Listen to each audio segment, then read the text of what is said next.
Movie चाहिँ hit हुन्छ है। हरेक पेरेन्ट्सहरूले चाहिँ आफ्नो चाइल्डको केपेबिलिटी पत्ता लगाएर चाहिँ यसरी नै मोटिभेट गर्नुपर्छ आफ्नो चाइल्डलाई जस्तो लाग्छ होइन। पढाइ मात्रै सबै थोक होइन भन्ने कुरा चाहिँ सबैले बुझ्नु, सबै थोक त हो तर हुन्छ नि अब आफ्नो इन्ट्रेस्ट के छ चाइल्डको पनि बुझ्नुपर्छ जस्तो लाग्छ।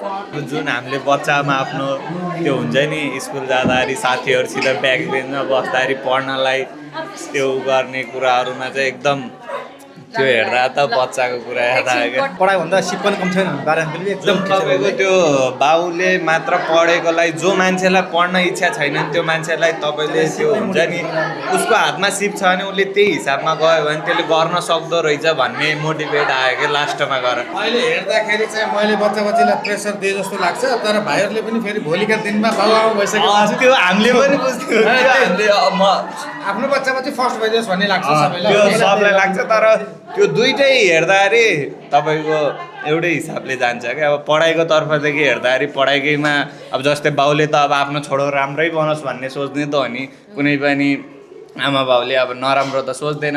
त्यो अब कसैको फेरि सिपलाई हुँदा हुँदा दुइटै सिपको जग्गा सिप हुँदा हुँदा उसलाई बढी उ गर्यो भन्ने चाहिँ छ क्या। तर एकदम राम्रो छ मुभी चाहिँ हिट हुन्छ है। ल थ्याङ्क यू म चाहिँ यो भन्न एकदम राम्रो लाग्यो।